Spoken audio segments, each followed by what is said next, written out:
Et on continue à parler immobilier en restant de l'autre côté de l'Atlantique en accueillant Philippe Carconne. Bonjour. Bonjour. Vous êtes le patron de PEGC, conseiller en gestion de patrimoine. Vous nous proposez de partir investir dans l'immobilier au Canada. Tout à fait. Pourquoi le Canada ? Bah écoutez, le Canada, déjà, quand on pense Amérique du Nord, on pense États-Unis, on oublie souvent le Canada, pourtant qui est plus gros que les États-Unis en surface. Donc c'est un pays qui est extrêmement stable, 38 millions d'habitants, fait partie du G7, donc une 8e bourse mondiale. Une croissance qui doit être estimée, je crois, entre 1,7 et 1,9% pour le FMI. Donc on parle de FMI. On en rêve, nous, en France. Donc effectivement, c'est quand même un pays qui est très accueillant.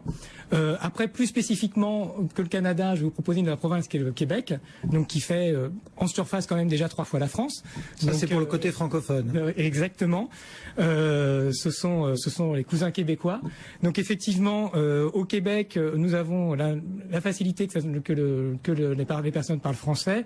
Nous avons également du droit écrit. C'est plus de la common law dans les rapports de droit privé, mais avec un code civil du Québec, ce qui est très familier aux Français. On a des textes de loi qui s'appliquent pour pouvoir signer. Par contre, des formalités allégées, puisque un acte de vente au Québec, ça doit faire 4 pages recto verso, un acte notarié de vente. Donc je vous ramène. C'est parce qu'on leur a pas encore envoyé du flot. Oui, non. Je crois qu'ils n'ont pas compris que la loi Allure allait révolutionner. Une ramette de papier.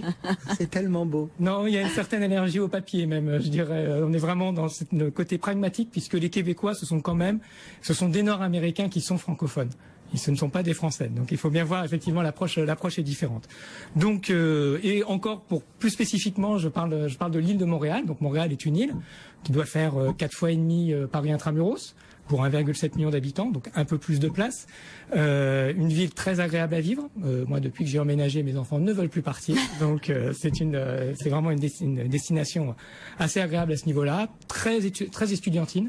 Beaucoup de grosses universités, des universités parmi les 100 premières mondiales. Donc vraiment une destination, il doit y avoir 170 000 étudiants, je crois, sur l'île de Montréal. Donc entreprendre, on va dire, un achat immobilier au Canada, vous nous dites ça ressemble à la France en beaucoup plus simple. C'est un véritable investissement aujourd'hui. Il y a un marché immobilier à Montréal, au Québec. Alors non seulement il y a un marché, c'est un vrai marché. Donc effectivement un marché puisque Montréal continue de croître, notamment le port de Montréal continue d'augmenter chaque année du fait malheureusement du recul des glaciers. Mais effectivement, le port a de plus en plus d'activités. Le Saint-Laurent est de plus en plus libre, ouais. Libre, il y a quand même mais large, très très large. Donc et effectivement, c'est une destination intéressante puisque les gens achètent pour les étudiants, les Américains. Depuis les élections récentes, effectivement, il y a une forte augmentation des demandes des Américains pour. C'est vrai ça, c'est pas un mythe, parce qu'au bout d'un moment. Le dernier article que j'ai lu sur le sujet parlait de 15% d'augmentation au niveau qui avait des sources exclusivement américaines pour investir au Québec. Je ne parle même pas sur l'ensemble du Canada, je parle même parce qu'évidemment Toronto est la destination principale, mais Montréal suit derrière.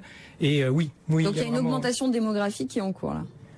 Démographique, elle est continue puisqu'il y a une politique d'immigration forte au Canada, mais je ne sais pas si après il va y avoir une augmentation du fait des Américains, mais en tout cas je sais qu'ils regardent. Ils regardent de ce côté-là, et moi-même dans tous les immeubles je vois de plus en plus de locataires américains. Voilà donc pour les circonstances. Vous nous l'avez dit, le droit ressemble. Effectivement, quand on va signer un acte de vente, ce sera toujours plus simple de pouvoir le relire in extenso dans notre langue maternelle plutôt que d'être obligé de se débrouiller en anglais ou de faire confiance à une traduction. Qu'est-ce qu'il en est justement de la fiscalité pour un investisseur ?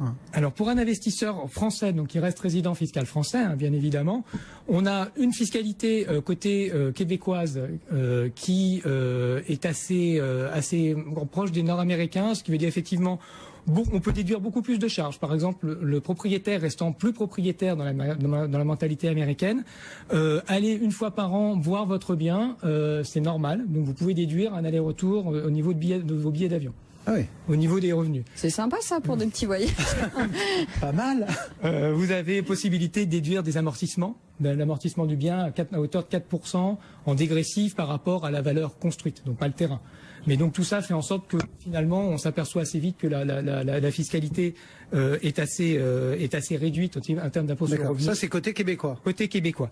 Côté français, vous devez déclarer en France, vous devez déclarer sur classiquement la 2044, donc le formulaire pour les impôts fonciers, mais vous bénéficiez par la convention franco-québécoise qui existe, c'est la seule convention française signée avec un non-État, mais donc une province, du fait de l'autonomie financière du Québec. Il est possible donc de déduire un crédit d'impôt qui gomme une partie de l'impôt français. Donc un petit peu compliqué techniquement, mais en gros ça gomme entre la moitié et 2/3 de l'impôt français. Ah oui, quand même. Ah, c'est pas rien, dis donc. Pas mal. Donc intéressant d'aller investir dans l'immobilier au Canada. Quand on investit quelque part, et d'autant plus pour s'y installer, il faut aussi quand même regarder dans quel environnement on va vivre. Imaginons, je suis retraité français. Est-ce que j'ai vraiment intérêt à aller au Canada et vivre au Canada, sachant que les dépenses de santé, par exemple, là-bas, l'hospitalisation, tout ça coûte beaucoup plus cher qu'en France quand même. Ça aussi, ça fait partie des données à intégrer avant de choisir un investissement. Alors, bien sûr. Alors déjà, l'investissement, il est fait, comme je vous le disais, pas forcément dans un objectif d'immigration. Il peut être fait dans un objectif de diversification. Ouais, un investissement. Donc ça, c'est effectivement assez important, une diversification géographique. On parle beaucoup de risques politiques en Europe. On parle d'une diversification au niveau devise, mais dans un vrai marché. Je ne vous parle pas d'un marché qui bénéficie de défiscalisation régulière, ce qui est quand même important. Donc ça, c'est un premier point. Après, effectivement, si ça peut être un premier pas dans un processus d'immigration, sachant que le Canada et le Québec ont une immigration choisie, donc effectivement, donc si vous êtes retraité, si vous êtes investisseur, vous allez pouvoir très facilement venir. Si vous êtes étudiant, c'est aussi très facile. Après, ça peut être intéressant pour des retraités, notamment peut-être parce qu'il n'y a pas de droit de succession, mais ça c'est encore un autre point.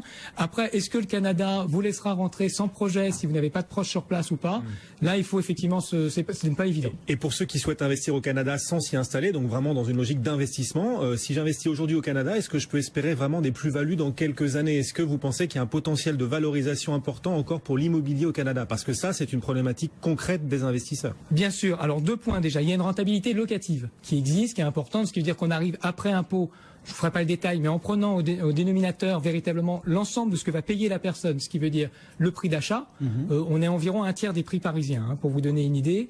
Donc le prix d'achat plus les frais d'agence, les frais d'inspection qui peuvent exister et la fameuse taxe de bienvenue qui correspond à nos droits d'enregistrement, inventée par un monsieur Bienvenu, nous sommes son nom. Ah, c'est Et effectivement, on arrive donc à des rentabilités nettes après impôt pour des Français qui sont un petit peu moins de 3%. Donc après impôt, ce qui est quand même significatif. Après, au niveau plus-value, c'est toujours très compliqué. Là, cette année, on estime en 2016, on estime que la rentabilité a été de 4%. Au Canada, il y a une inflation qui existe. Enfin, au Québec, en tout cas, entre 1,5 et 2%. Généralement, l'immobilier suit au moins l'inflation. Vous avez, et comme la politique d'immigration est toujours très importante, il y a toujours des pressions à la hausse au niveau des plus-values. Après, ne pas oublier que la plus-value doit être calculée pour un investisseur en France, en euros.